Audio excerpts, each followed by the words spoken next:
Yeah, yeah. Alright, so we'll just count down a clap. Alright. 3. One. Alright, you do the countdown then. Fuck's sake. Good enough.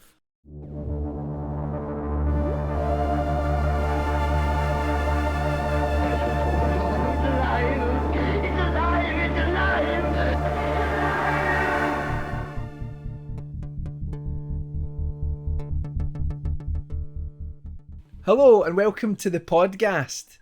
Calum, do you know when the last time we did one of these was? I can tell you exactly. I'm thinking some number of years. 12th of May 2017, and do you know what the topic was? Was it Bone Tomahawk, the last one we did? No. Can I just say that today is the 35th anniversary of the day that we're recording this of Big Trouble in Little China? Oh, you will not get this. You will not guess this, right? But you not guess this? Sorry. See, because of the pandemic, I can no longer converse with other human beings. I mean, some would argue before you were a little bit touch and go, but I did put down a few notes when I thought this was going to be a different topic, and I did actually write down Big Trouble in Little China : adventure horror, because I think we should do an episode on adventure horror at some point. But absolutely. Or any excuse to talk about Kurt Russell, mate. Oh, that's fine. Sorry if you can hear ice cubes rattling. I'm just having a delightfully refreshing drink. I thought that was some sort of fetish thing. Listen, don't worry about the ice cubes, everyone. I just like to put them in my mouth. But just... That's right. Yeah, I've got them on my nips. Not the same cubes, mind. No, the topic of the previous podcast, as far as I can tell, was Hammer Horror History. Alright, okay. So, 4 years. A brief attempt at a resurgence never really came to much. Mate, at the end of the day, it may take us a while, but the Ghastly Tales boys get there in the end. And that's all that matters. We're very much the tortoise. But even the tortoises lapped us. Yeah. So tell our good listeners, how have you been doing? Well, first off, I'd just like to say it's an absolute pleasure to have you on the show, Michael, and it's an absolute pleasure to be on the show. And so likewise, reciprocated. That's a big one. Hey, do you know it's been interesting? The world is somewhat returning to normality. Normality for the past year. Is it though? Yeah, I'd say it is.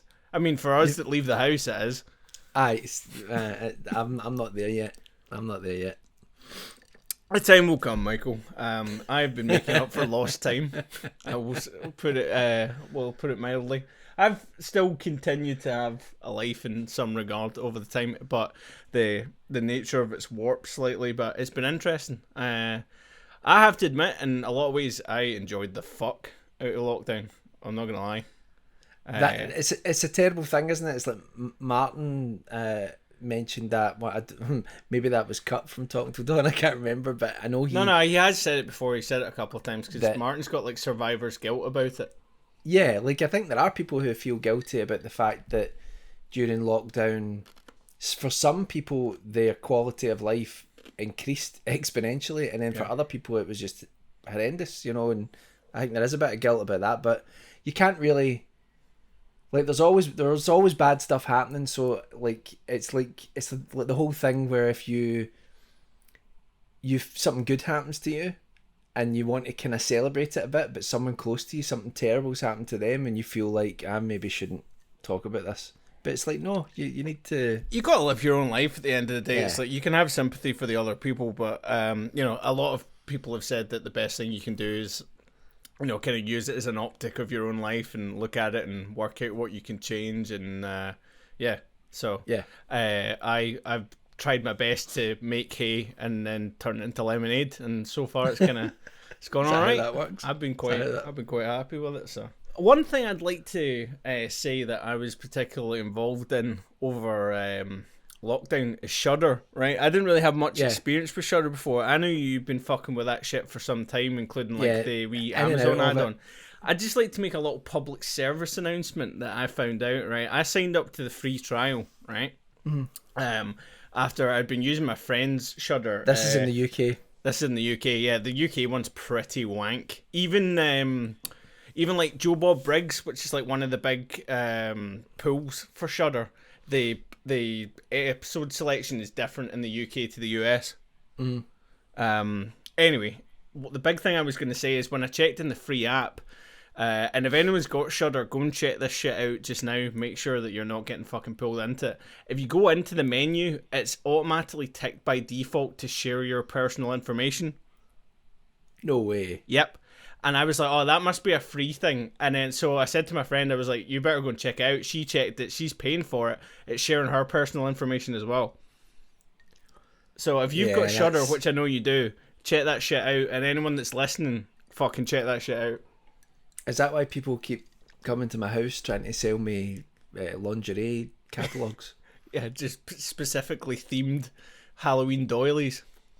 By the way, if that's the reason, I had to change my phone number because just the number of people that were phoning me constantly. Like, hi, we heard you were in an accident.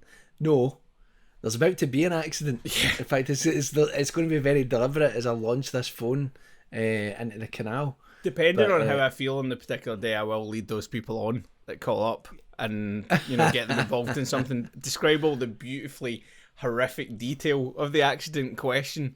You know, I've never shat right since. You did get bitten once in a nightclub. That's true. Yeah.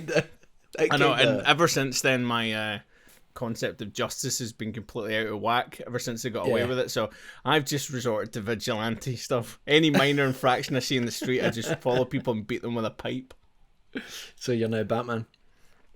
Well, Batman with a pipe. Batman. It's a lot less of an intellectual pursuit.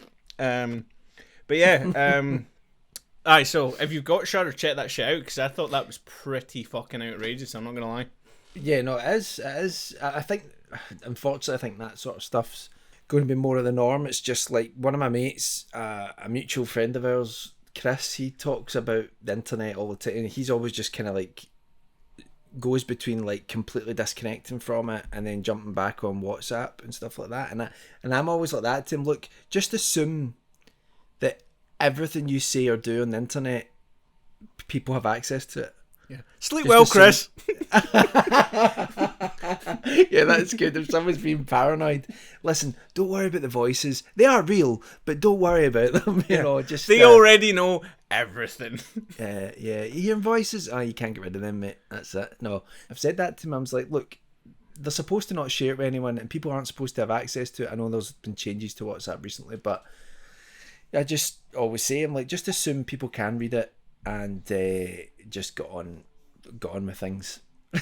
Don't try not to worry about it as the world becomes an authoritarian dystopian nightmare. Yeah. Good night, everybody. I know. And on that note, so yeah, hopefully anyone that's got the app can check it out. So hopefully I've kind of been a whistleblower in that regard. Probably less in like a Edward Snowden type way, more of like a fat controller type way. But or Mr. Top Hat as they call him now, because you're not allowed to fat shame.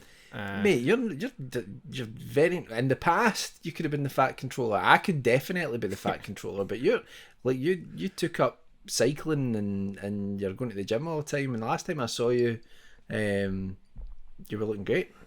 Thanks very much. I'm back in the. That's why I'm chinking the ice at the moment. I'm back on the tequila and tonics. I'm trying to cut down on the beer because once the pubs reopened, went pretty hard on the old beer.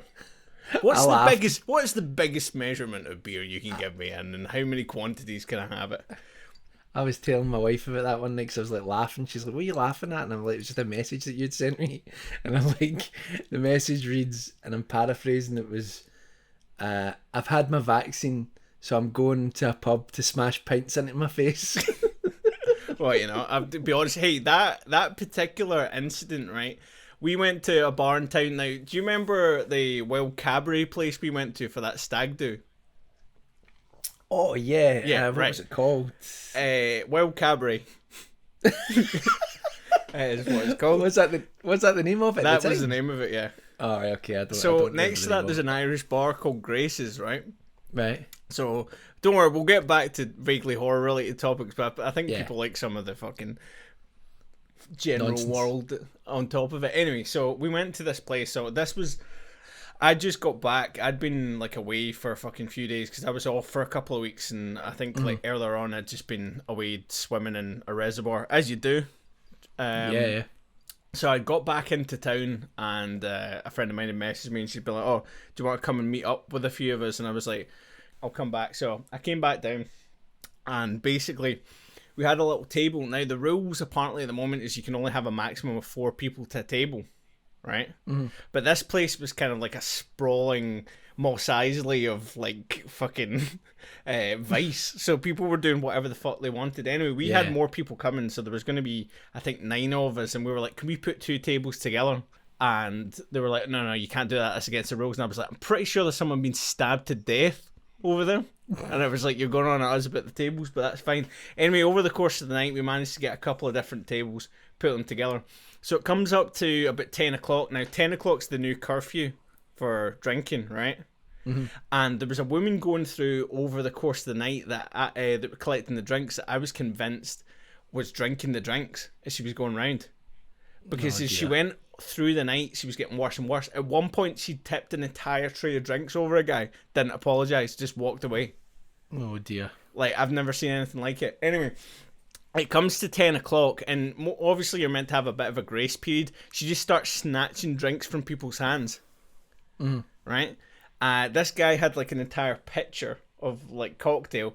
Hadn't taken a sip out of it. She hauled it from his hands.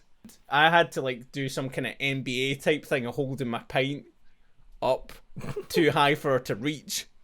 And I was just listening. Then the worst thing about it is she collected them all up, went around the corner, started drinking them. Oh man! And you know what the beautiful cherry on the top of that particular scenario was? Did she work there? Yeah, well that's what I was wondering. The reviews for the place are amazing. There's even ones that says that they were attacked by the staff, and then the staff denied it.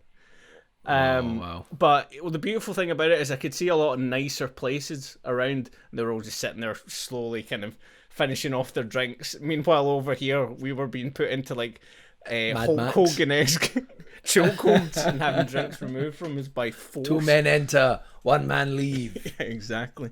People have not adjusted well to being back in society. No, I mean, I'm still, for listeners that don't know, I don't know if I've mentioned this elsewhere, but I'm going to be a dad again. Very happy about that. But my wife's decided not to take the vaccine, which, you know, for some people that's a bit controversial, but, you know, I've had the vaccine. My wife's not having it until after the baby's born. Just, it's not that we think it will definitely affect the baby or anything like that, and by no means, but just because there are no long-term studies about that sort of thing with these vaccines, especially the newer ones that use a different sort of technology. So we're just erring on the side of caution, and once the wee one's due in November, so after that my wife will have the vaccine. But so because of that, it's like I have to be a bit more careful, and I promised myself. Yeah, last time I saw you wouldn't even let me kiss you, which I just thought, well, this is strange. This is annoying. You're just like, what's the fuck? I mean, I live quite a reclusive life anyway, and I did, like, when the pandemic hit and everybody else started everyone locked down, and much of my life didn't change.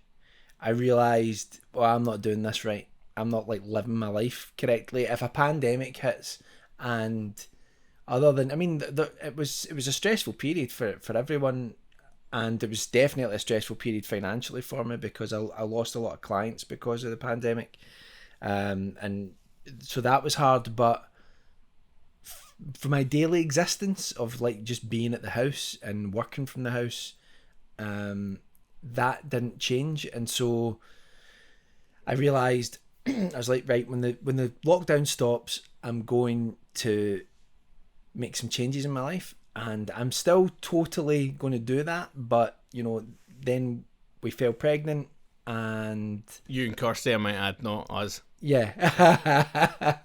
And then you know, so after November, and then obviously we'll have a newborn, so then I'll still have to be careful, but you know, so for us it's going to sort of go on, I think, for probably the rest of this year. It doesn't mean that I can't leave the house, doesn't mean that I can't go and socialise, I think once I've had my second vaccine, I'll feel better about that, which I should get shortly, just because it's less likely for me to pick it up and bring it into the house. But I still need to be careful. Me, you, and Martin went for an excursion to an alleged UFO landing site a couple of weeks ago. That was great. People might have saw the outtakes for that on the channel. It's the whole video is available on the Talking Till Dawn Patreon, and that was great. That was like the first time I've really been in company in that sort of way. It was certainly the first time I'd seen Martin. Me and you have been out on our bikes a couple of times. Yeah, just harassing pensioners. Yeah. So that's kind of the state of play for me. Do you know the thing with Shudder that you're talking about, just to get us back onto horror, everyone? I've like subscribed to Shudder, and I subscribe to Shudder for like a specific thing, and then I'm like on and off with it, because I agree, like the UK selection, there's some really good movies on the UK selection, but they don't have a wide catalogue, and then the rest of the films are really pretty subpar. Yeah. So I tell you, do you know what really Shudder burned a lot of bridges with me, because they were claiming they had Ghostwatch on it, and it was total bullshit. Seriously? I tried VPNs for a few different versions, and no, they didn't actually have it, and I was fucking livid. Oh dear. So I mean, that's not something you can make jokes about.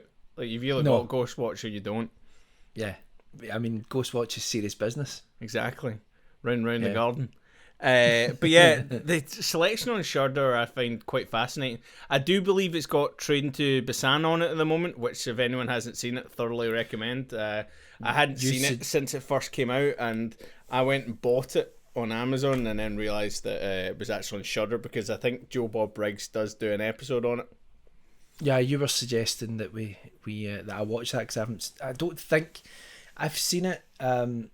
It's one of those ones where like I'm very much aware of the movie, and I do wonder what year did it come out in? 2016, off the top of my head. Yeah, so I probably haven't, because for some reason I was thinking about that movie in terms of like my old movie review channel, because I used to watch a lot of non-English horror films for that channel, and I just had it in my head that maybe I'd seen it then, but that would have been before then, so yeah. Obviously not. Yeah, it's a strong recommend. I remember enjoying it when it first came out, but I hadn't seen it for some time, so I rewatched it, and because I've been getting back into a South Korean kick again. But I would genuinely say to people, especially people that have got like reservations about subtitles, give it a whack, because there's a little bit of, like, character development yawn at the start, but after that it's very, very pacey, and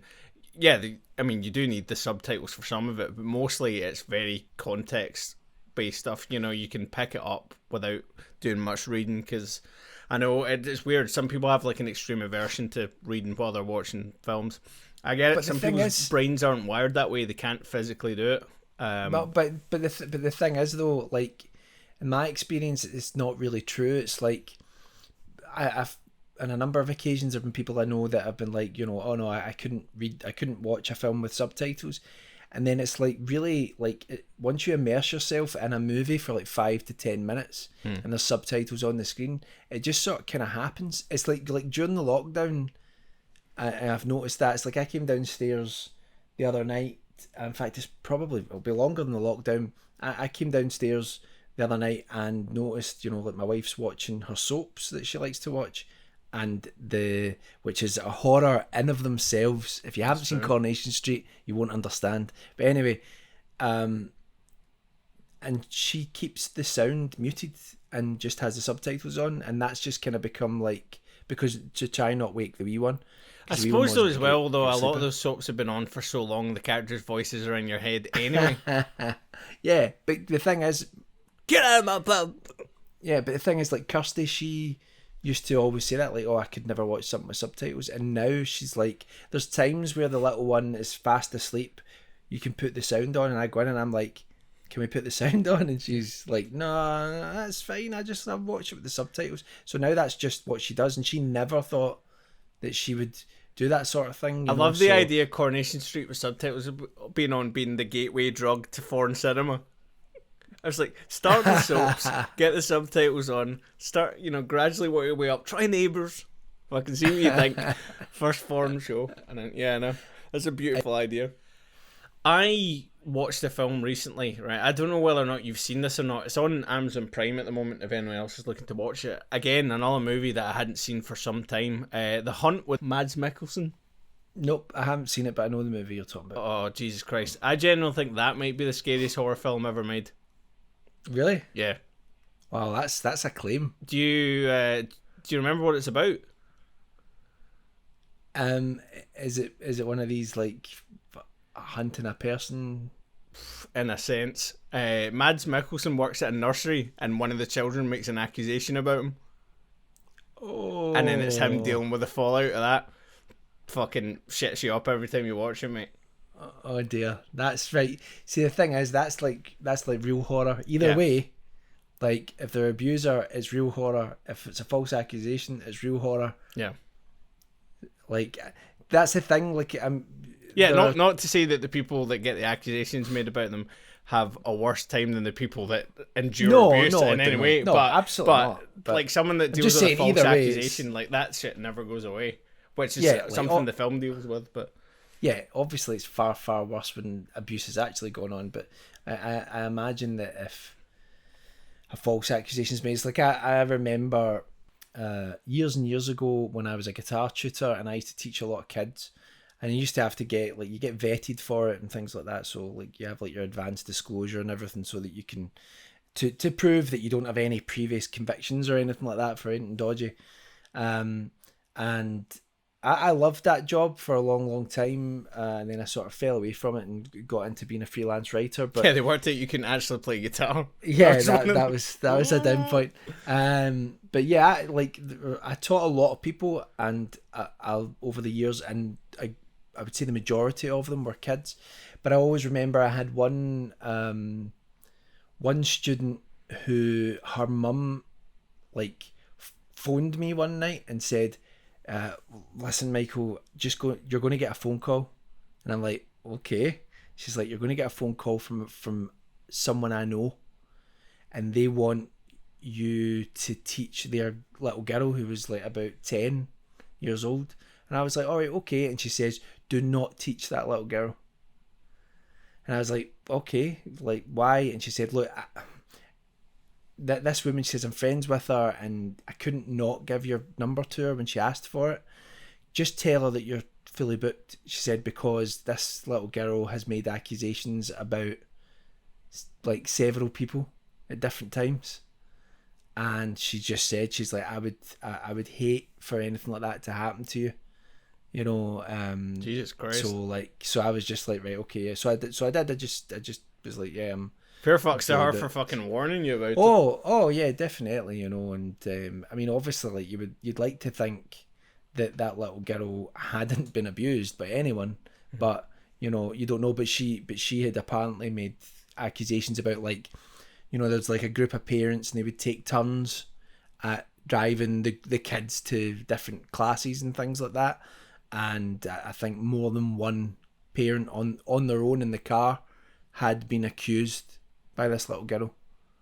You know, so the chances of it being like, you know, that all of them had done something was, you know, very, very slim. So, but she just said, she said, I think the little girl's got issues with attention and things like that. She's like, so just, you know, stay clear. Well, it's interesting you say that, because there's a lot of like parallels to this film I'm talking about. So strong recommend. I don't want to dive into it too much, particularly if you haven't seen it, because I don't want to spoil it for anyone. But I think people have a lot of like preconceptions of what constitutes a horror film, and for me, like a lot of like the kind of schlocky general stuff, like I enjoy it, but it doesn't do anything for me. But like the real true to life stuff like that, where there's an actual tangible chance of it happening to you, that's the stuff that shits you up as far as I'm concerned. Oh yeah. Yeah, oh, absolutely. I mean, I always maintain, I'm sure we've talked about this before, like, but it would have been in a previous podcast, so that would have been 5 or 6 years ago. So I think it'll be all right to do it again. Yeah. I think the films, especially like now as an adult, barely an adult. I turned 40, everyone, during lockdown. That was interesting. And everyone was like, oh, you're missing your 40th and all that. It's such a shame. But I was just kind of like, that didn't really bother me, other than I would have loved to have done something like me and you and a couple of my other friends, like go to like a log cabin for a night or something like that. Yeah, you're not dead yet. Go on a, yeah. But like, that didn't really bother me. But anyway, I did have some of the existential nightmare of turning 40, which is a weird thing because it's just a number. It's like I was trying to. Was it like Freaky Friday when you woke up on the day and you were in a 40-year-old's body and you're like, oh! I think it's just like I've thought about it a lot, and I'm like, right, 40 is like really not different to 39, and 30 is not really 40's different to 29. 50. And 20, 40's in 50. I think that's what they say, isn't it? Shit! Right, maybe after last year it is, but I know. With pollution, mate, 40's the new 70. Don't worry about it. Sorry, the planet's fucked anyway. But yeah, it's like, it's amazing how we, like, culturally create existential angst in people because of the way people talk about turning 40 or turning 30 or turning 20. These sort of thresholds of going from one era into the next, but they're like completely arbitrary, and they're completely they're not real things in the real world. Mate, we're off the scale now. Like, think about the comparison between like how long people on average are living now. It's like, if we lived in medieval times, you'd be the village elder, mate. I'd be dead. You'd be the village elder. Like, fucking people would be coming to you asking for stuff now. That is a sobering thought. But I know, it's wild. I mean, if you think about the shelf life and a lot of stuff, like for me, like watching that football, did you see, was it the Danish player that went off? I think, is he late 20s? What was he? Yeah, I think it was like 29. Yeah, cardiac arrest. That's him done. Well, the thing is, though, that's like, one of my friends was a professional footballer and played for Scotland, and when he was playing, that's when people started realising that statistically there were guys collapsing on pitches from a heart attack, and it was statistically way higher than the average population. There are heart conditions that are very difficult to detect until something happens, and the only reason that not all, some footballers have died of it, but like most that have survived is just because they've got a defibrillator. Yeah. To start the heart again, because that's what happened to him. So, but yeah, like I think on pitch, not like built in, like M. Bison in the Street Fighter film where he resuscitates. Well, you say that, but funnily enough, people with heart conditions I think they can get like a defibrillator essentially attached to them that will like restart their heart. I definitely had a health thing going on like round about when I turned 40. I don't know exactly what it was, but like 4 or 5 different things happened at once. It was very hard to get. You couldn't see a doctor or anything like that during that time unless it was like an emergency. So I probably shouldn't have, but I put it off a bit just to see if things would settle down. But I think what it was, everything seems to be fine now, but like I think it was like some sort of thyroid issue, like temporary thyroid issue, like down. If any of my symptoms return, I'll definitely go to the doctor. But it's funny, like just because that was the only thing. Like when I turned 40, I felt like a handful of things all started going wonky at the same time, and I was like, "What is this?" I'm like, "Is this what happens when you turn 40?" But it's all good. It's all good now. Well, we're trying to improve it because we can't afford to take that hit. Because I think anyone would agree that Ghastly Tales largely operates on sex appeal, which I think is why we've been mostly unsuccessful. So we really can't afford to take the hit. I think on that side, so we're trying to clean ourselves up. Really, I know, but yeah. So that's what, because like my hair started like going exponentially grey during lockdown. And the funny thing is, like, I've met, or I did see you hanging around with a lot of other people with the same hair colour, going around psychically torturing other people in the village. You're thinking of a brick wall. Village of the Damned. So like, yeah, like, because there's been a couple of people that I've seen photographs of, or I've bumped into, and they seem to be the same. Maybe it's just the stress levels, but like people that like had maybe mildly greying hair like a year and a half ago, and then you bump into them and it's like they're completely white, that their hair's completely white. So, but I don't know. Anyway, never mind all of that. Life continues. So that's 2 film recommendations for me anyway. And I would also say, if you're looking for stuff to watch, I don't know if people know much about Joe Bob Briggs. I remember seeing the odd episode of like Monster Vision back in the day. Was that on TNT? Remember? Yeah. TNT had a lot of great stuff back in the day, and that was one of them. Yeah. When he had a much better quality of Male Girl. Back when he used to have Honey, it was a lot better. I'm really not a Darcy fan. No. She drives me nuts. That's the current Male Girl. Yeah, I know. I'm not a fan.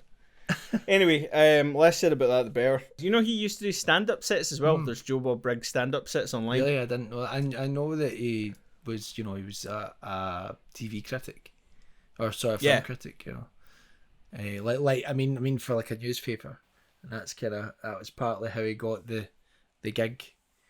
There's one episode he did with Elvira, like an early one with Cassandra Peterson, and she absolutely walks rings around them. Oh, she would walk rings around most people. She's highly, highly intelligent, and Elvira's great. Have you seen the movie? I haven't seen the second one, but like the first one, I remember watching back in the day, and remember like it's schlocky camp fun, but I remember it being actually pretty good. There's a lot of fun stuff in the movie. Like they gave her like a resurgence on Shudder where she got to like do some of the films herself. But it's really not worth your time. It was really disappointing. So rather than it being like her old school thing where she kind of would like talk between segments, same as the Joe Bob thing, she just randomly pops up on screen in the films.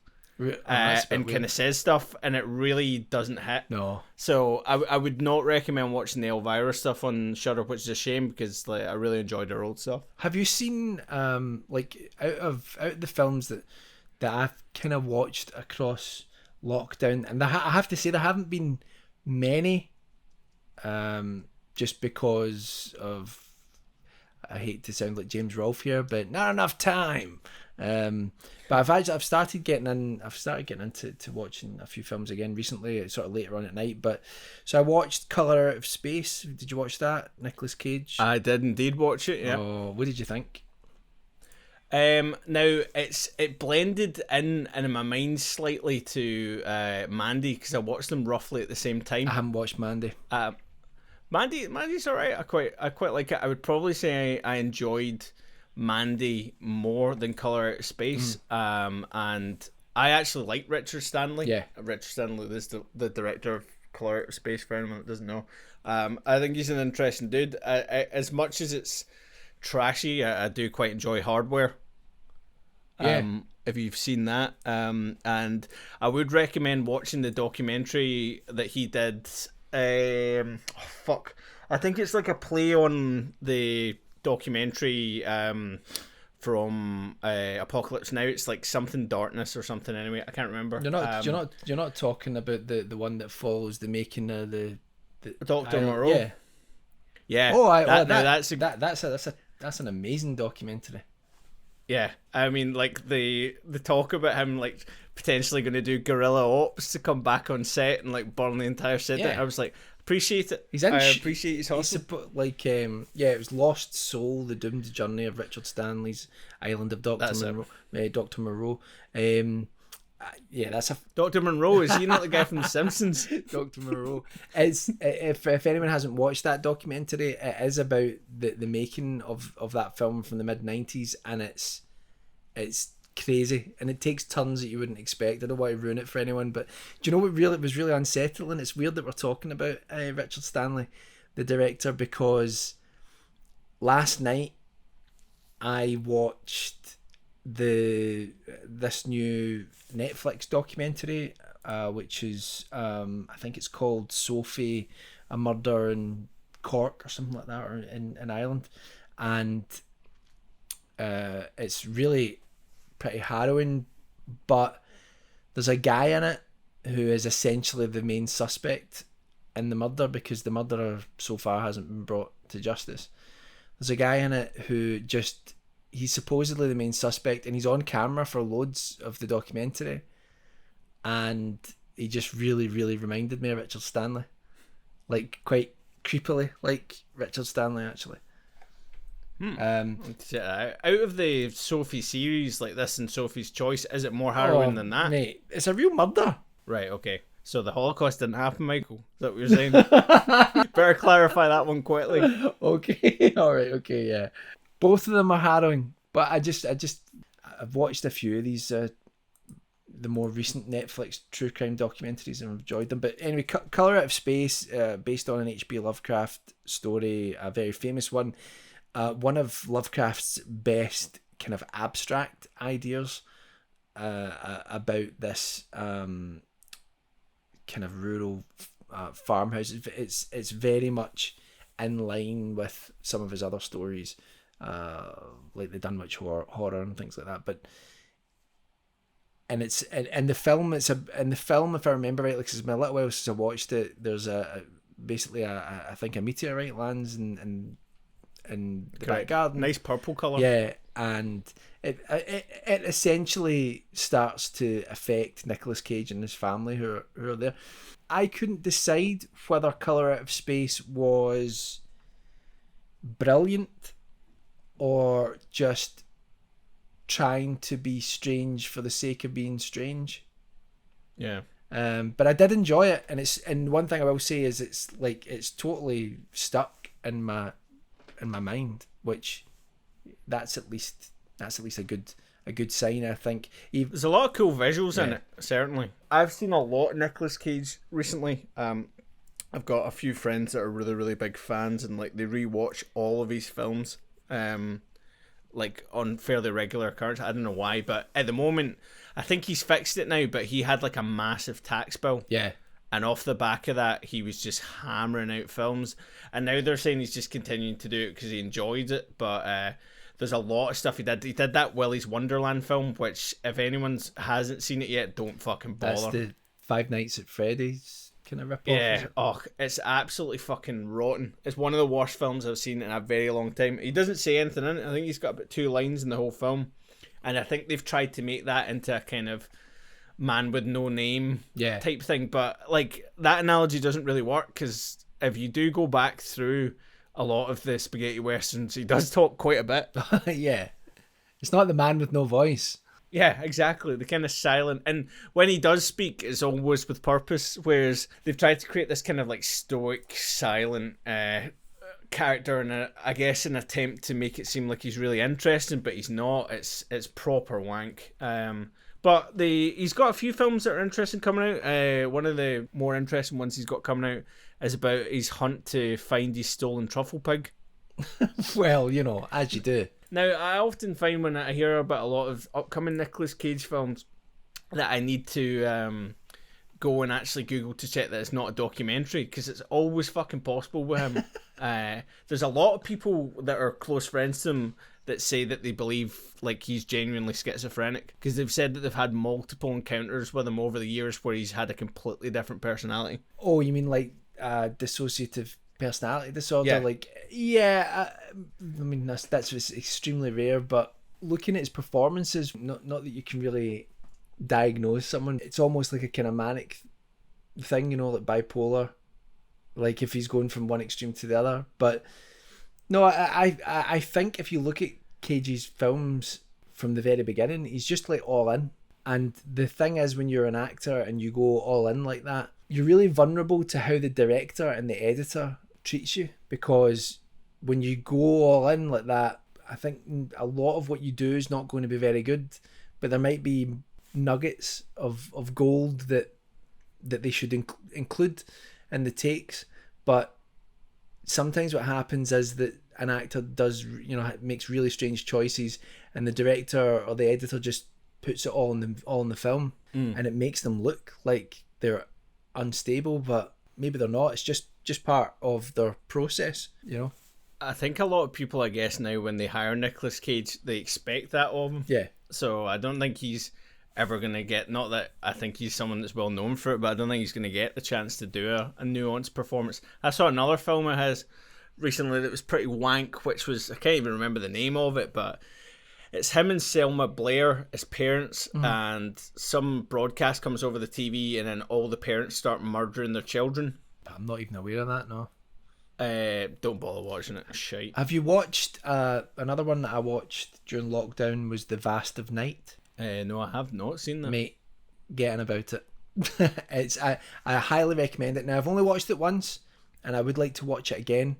It's a period piece. It's set in, I think it's the 50s, and at the very latest, it's the early 60s. But it's low budget, but it really captures that sort of era, and it's set in this small town, and it starts off where the camera's kind of just sort of moving around at this sort of community event, and you get a real feel for this small town in this sort of summer evening. One of the main characters, I think he essentially hosts like the sort of community radio station nearby, and the other character is a girl who works as an old-fashioned operator, doing all the telephone exchange, you know, when you used to see them like pulling out all the wires and plugging them in, connecting people, plugging pegs. Yeah. And between the two of them, they start to pick up a strange transmission that seems to be in the town somewhere, and they try to figure out what it is. I don't want to go too far into it, but it's completely a slow burn, and sometimes that can be boring, but I just found this absolutely captivating. The atmosphere of it and the sense of dread and excitement and it does a weird thing. It kind of bookends it as if it's a Twilight Zone episode, which was really unusual to me. The way that they did that, they could actually have just taken those out and just have it play as a self-contained film, which maybe that would have been better to me, as much as I love Rod Serling and I love the Twilight Zone. But it kind of plays out like that. It's beautiful to look at. They shot it on a shoestring budget, and that is an example of a film that even if you don't have a lot of money, you can really do some pretty spectacular things. I know some people didn't like the ending. The ending didn't bother me. I don't want to ruin it. I'm not going to name what it is. Where is this available? It's on Prime. Right. The Vast of Night. Great. Really, really great. I could understand why some people wouldn't like it, because they might not like, you know, it's almost in some places like M. Night Shyamalan when he was at the beginning of his career. There's little parts of it where, you know, someone's off screen and they're talking and you're just watching the reaction of the person, and there's sort of slow dialogue, you know, long pauses, things like that.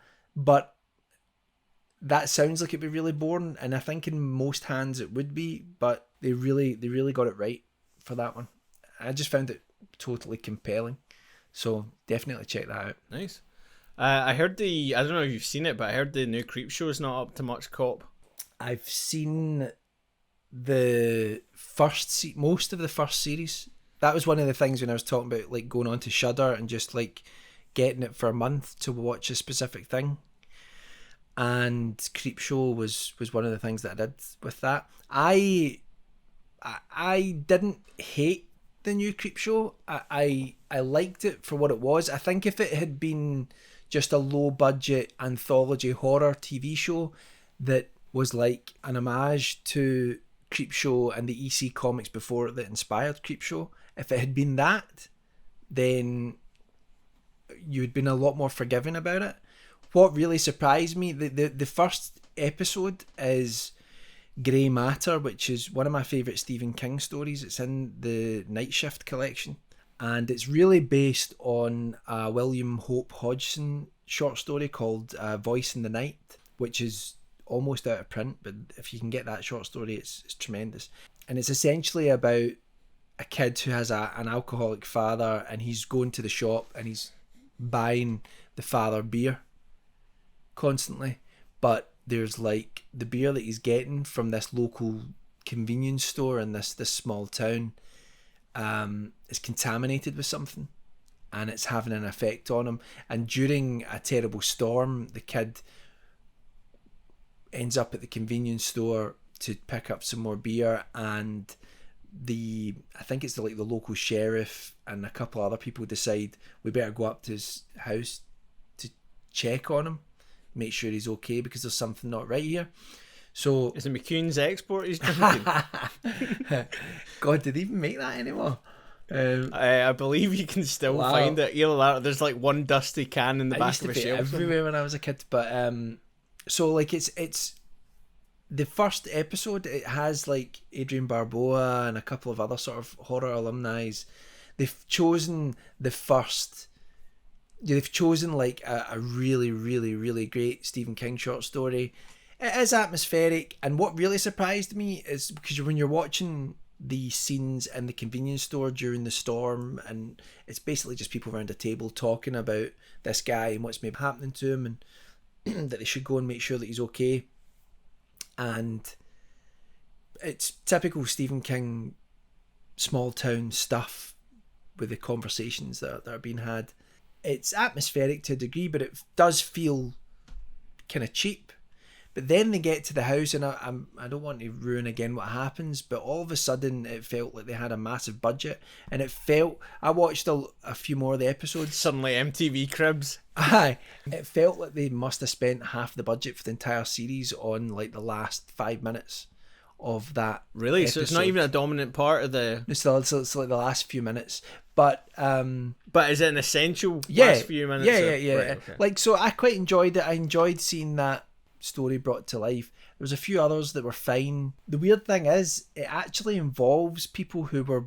This is the thing that does confuse me a little bit. It involves people who were involved in the original Creepshow movie, and I think the guy that's like the showrunner, now I might have this wrong, but I think he was maybe the cinematographer potentially, but he was definitely involved in the original Creepshow, and he's like directing the episodes and or overseeing the whole thing. And despite that, it doesn't really have the Creepshow feel. Not quite. It's like the kind of one of the biggest reasons I don't like Creepshow 2, the movie.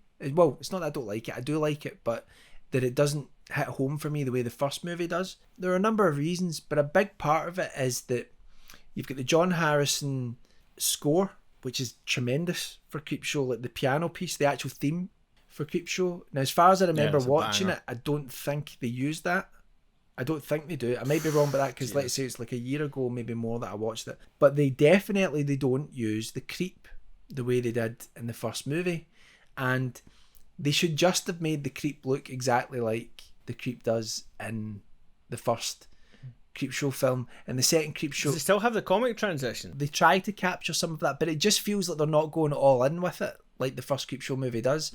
And I think if they had managed to capture that, people would have been a lot more forgiving with it. But it got a second series. I haven't watched the second series yet, so obviously enough. Well, Alan Partridge got enough people.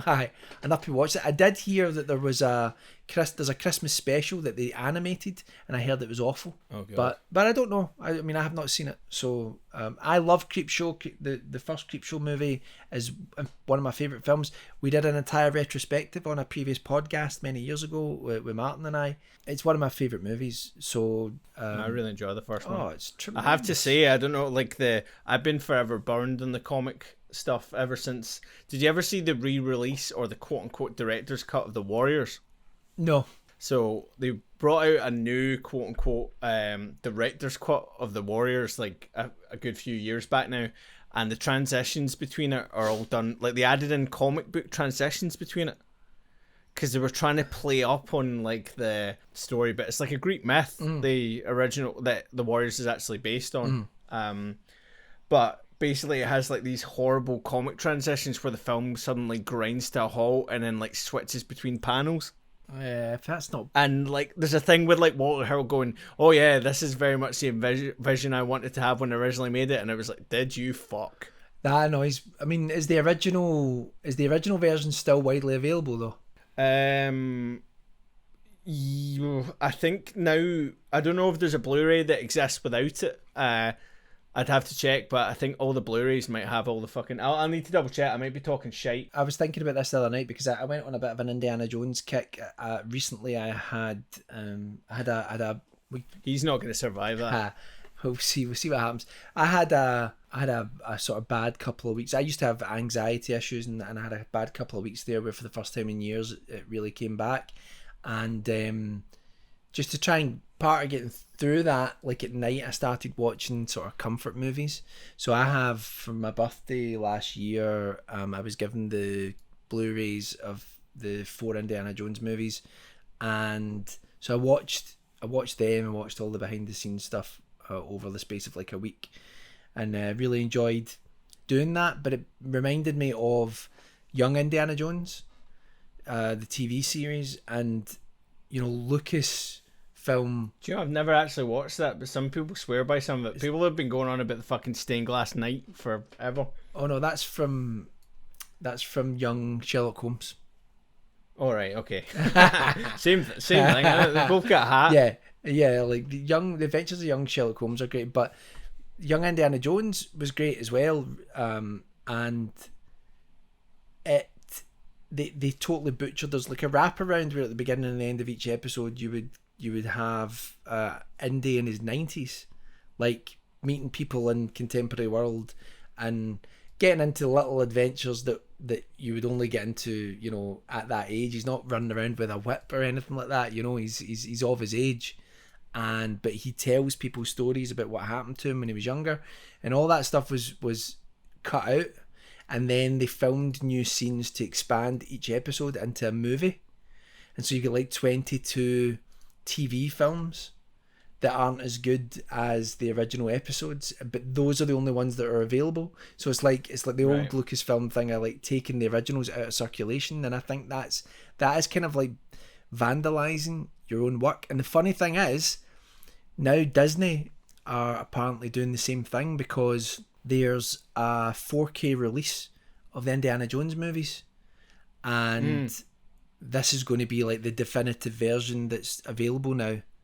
Yeah, people have said they've gone way too far with the remastering. Yeah, they've cleaned it up too much. Yeah, they've removed a ton of the grain, and they've redone the color balance so it's not quite as like pulpy in some of the bits that it was. And people have said it's really lost the charm. Yeah, that's happening with a lot of 4K remasters. They just fucking remastered The Lord of the Rings. I heard that was a disaster. Trilogy to make it look more like The Hobbit. Why would you do Nobody that? wanted that, Peter. Nobody. It should be the other way around.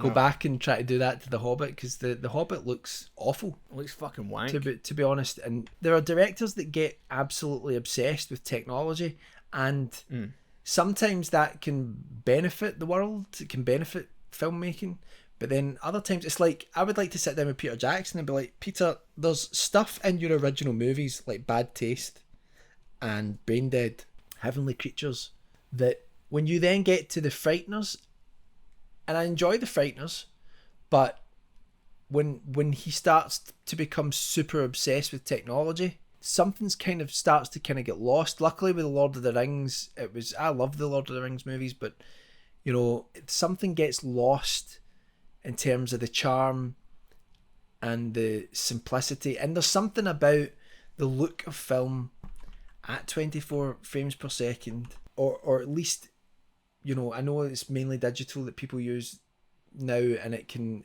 mimic film to a great degree, but just that type of look, whether you're doing it on film or doing it digitally, connects with people in a storytelling sense and puts them kind of into this like trance-like state when they're watching something.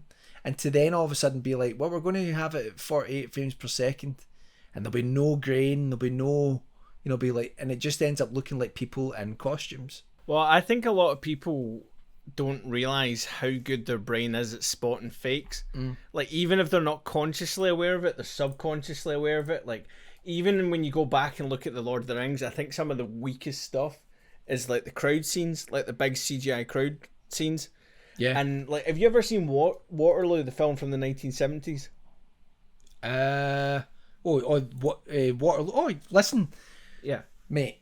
Like, I know your dad was big into. Be careful what you're about to say, because that film, I watched some of that again recently, and I was watching some of it, and I was like, that Kirsty. I was like, they say they couldn't have made Lord of the Rings, but they could have made Lord of the Rings. Yeah.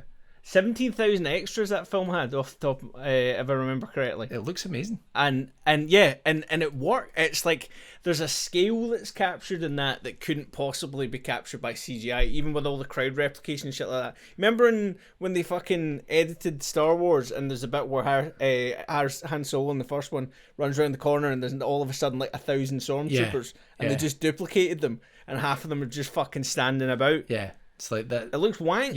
Yeah. But Star Wars is a great example of that. It's something that, the originals are kind of being taken out of circulation, and it's like, no, I want to watch A New Hope with the effects that don't really hold up now, because it's of its time, and one thing I will say is that there does seem to be people now seem to be sort of going back to realising that they want, a lot of directors are like, they want to make things that are in camera and practical.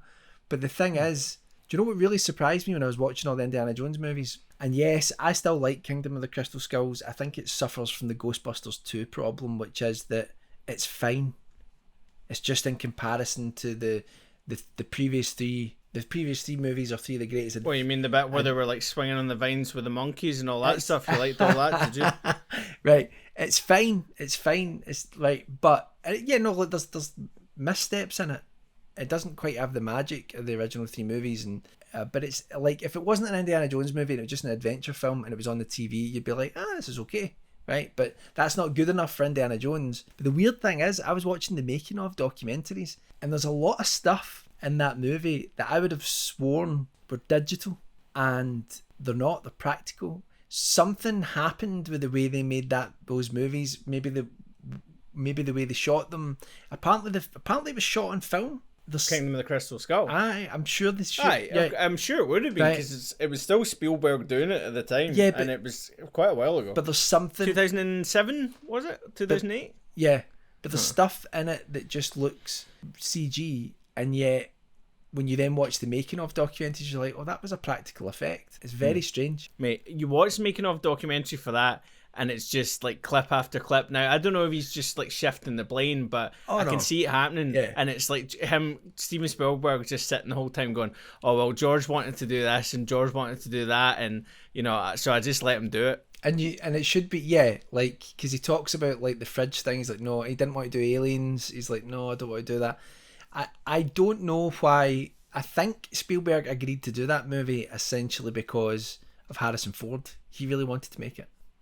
And I think that's why he got on board with doing it. But it was clearly not a script or idea that he was really invested in. There are wee flashes of brilliance in the movie, like some of the motorbike chase.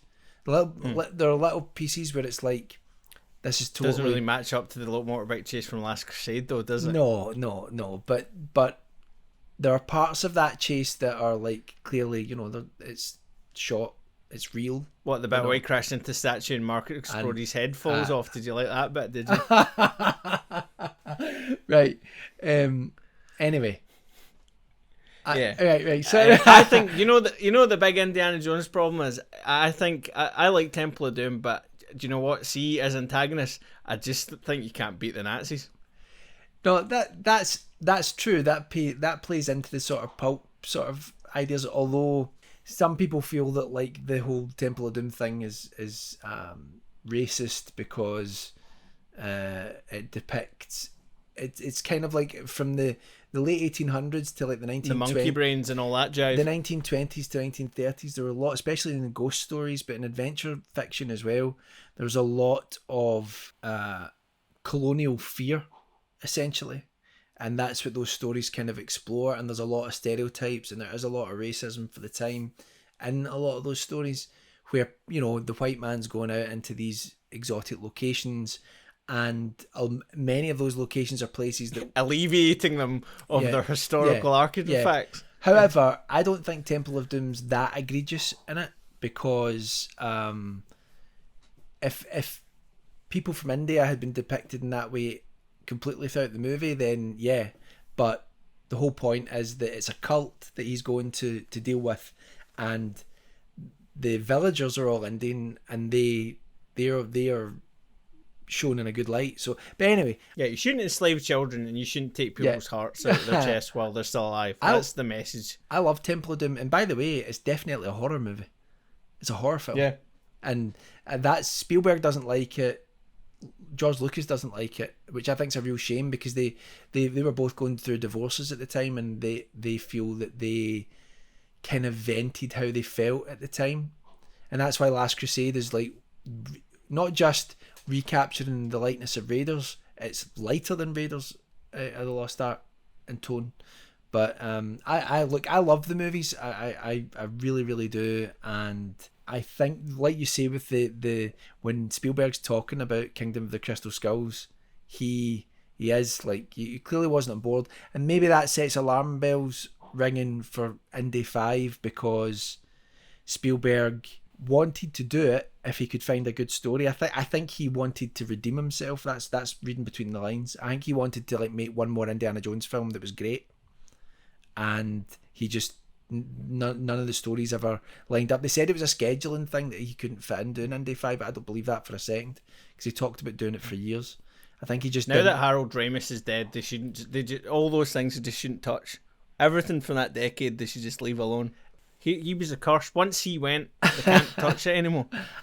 I feel with Indiana Jones, he is like a James Bond character, and I think other people could play him. And I wouldn't say that about, look. Do you want them to, though?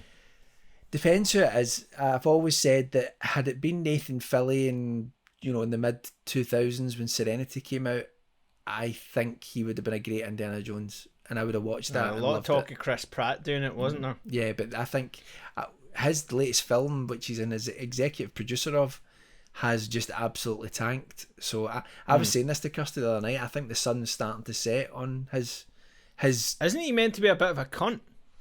No, I think that people like to say that because he's very Christian. So it's trendy to be like, oh, if you're Christian, then you must be sanctimonious, you must be, which is nonsense.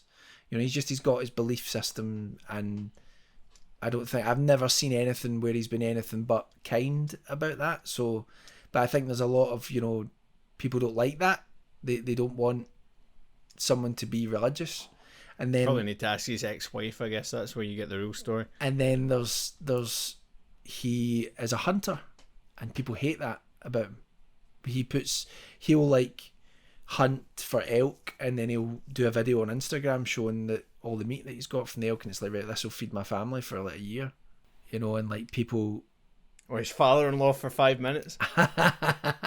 Arnie doesn't eat meat anymore, or very rarely. That's because he's heart problems. He's gone like fucking vegan warrior. Yeah. I've thought about it, but myself. Yeah, it's definitely a lot easier to do it. I mean, like, particularly guys like him. Like, I think one of the biggest things he talks about these days is back when they first started doing all the training, like, the options weren't available. But, like, diet-wise now, like, you're fucking spoiled for choice. Yeah, but the only thing is, I don't believe in this. I think it's a myth when people say that going healthy vegan, especially, that's easily accessible for working class people.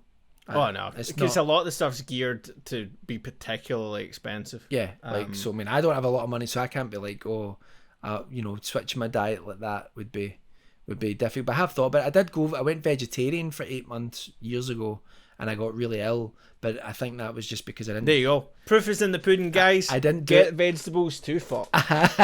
No, I went vegetarian for 8 months, and I got ill. But I got ill because I didn't research it enough.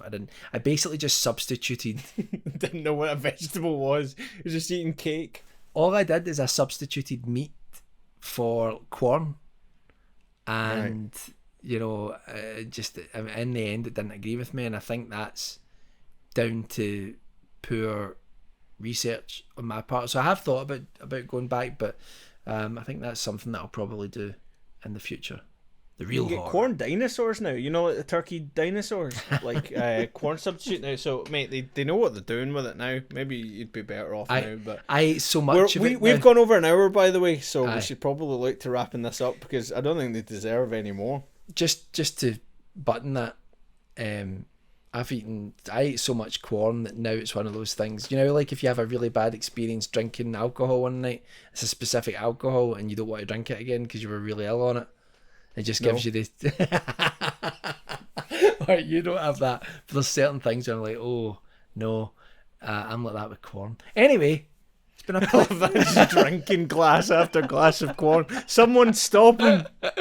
Anyway, it's been an absolute pleasure, mate. Hopefully we'll do more of these soon. And can we cap this, by the way, by reiterating? So the films I said to check out, Train to Busan, definitely get that. I didn't want to go into talking about it because you've not seen it. I don't want to ruin it for anyone, but it's on Prime. Check it out. The Hunt's on Prime as well. I would also recommend checking it out. If you've got Shudder, Colour Out of Space, check that out. That is on Shudder, I believe. I don't know if there's a Joe Bob Briggs, or maybe it's not. No, I think it's on Prime. I think that's where I saw it. I might have bought it, actually. I don't know. Don't check out Willy's Wonderland or whatever the fuck it was. That's shit. Willy's Wonderland, sorry. The Hunt with Mads Mikkelsen, if you're looking for a good foreign language film to cap off... to make you miserable. Yeah. The South Koreans are very, very good at making really dark stuff. My favourite film of all time is Old Boy, which is a South Korean film. And then they did Parasite recently as well, which is another one I would thoroughly recommend. Any recommendations from you all in Colour Out of Space? No, The Vast of Night was being my main that was right. main recommendation that I was talking about. Definitely go and see that. There's actually a couple other ones that have jumped to mind, but we'll leave that for another day. What do you plan to watch? Just quickly. What's your next film that you plan to watch? I actually I've got my on my watch list on Prime. There were actually a couple of horror films now, and I can't actually remember exactly what they were. I keep my big plan is that I would like at some point to get back to doing movie reviews at some point, and I keep thinking about wanting to go and do the Hammer Dracula movies. I would really love to go through all of them and do proper reviews, but that's a project for another time. We're trying to scratch the fiction itch at the moment, so I'll stick to that at the moment. But I can't really think of anything else right now that I'm just super... I watched that Half in the Bag episode in Red Letter Media, and that film Sense. I watched a little bit of it, and I thought this looks quite good, so I'm going to check that out. It's one of the few times I didn't watch it when they were like, oh, there's going to be spoilers, so I thought, that's on my hit list. And then obviously The Fog, which I'm supposed to have watched and I haven't, so... Yeah, we have talked... I've seen it before. I just want to clarify. I'm just supposed to rewatch it. Yeah, we have talked about launching either a John Carpenter podcast or doing John Carpenter movie retrospectives as part of the podcast. But we'll see what happens there. Good night, everybody. Goodbye.